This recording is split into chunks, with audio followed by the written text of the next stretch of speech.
The children's window. In the Gospel of Matthew, chapter 19, we find the story of Jesus encouraging people to bring their children to him. To quote from those verses, "Then people brought little children to Jesus, for him to place his hands on them and pray for them. But the disciples rebuked them. Jesus said, 'Let the little children come to me, and do not hinder them, for the kingdom of heaven belongs to such as these.'" This window depicts Christ welcoming the children. The window reminds us too of earlier in Matthew's Gospel, where the disciples ask Christ who will be the greatest in heaven. To quote from those verses, "At that time the disciples came to Jesus and asked, 'Who then is the greatest in the kingdom of heaven?' Jesus called a little child to stand among them. 'Truly I tell you,' Jesus said, 'unless you change and become like little children, you will never enter the kingdom of heaven.'" The text of the window reads, "Suffer little children to come unto me." To the glory of God and in memory of Jessie Kirk Willis, 1864 to 1924. She lived to serve.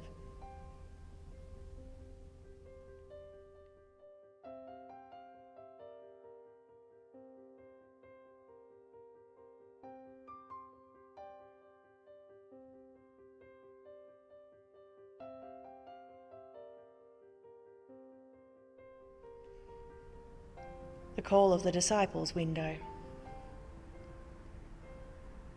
The window in our memorial chapel depicts the story of the calling of the first disciples as they drew in their nets on the Sea of Galilee.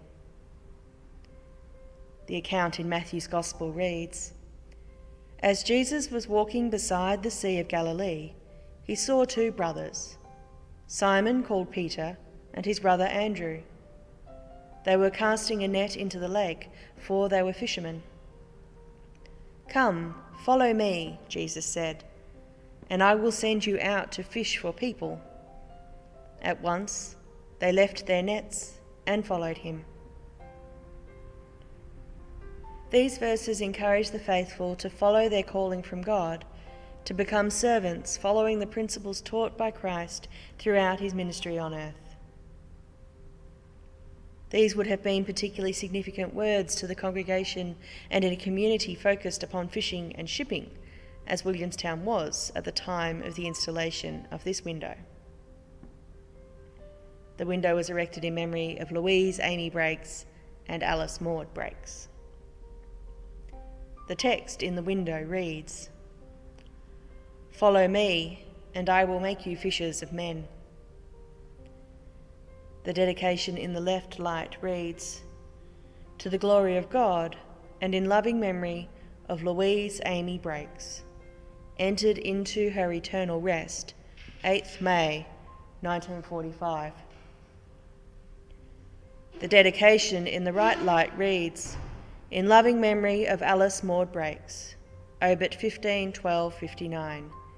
To live is Christ, and to die is gain."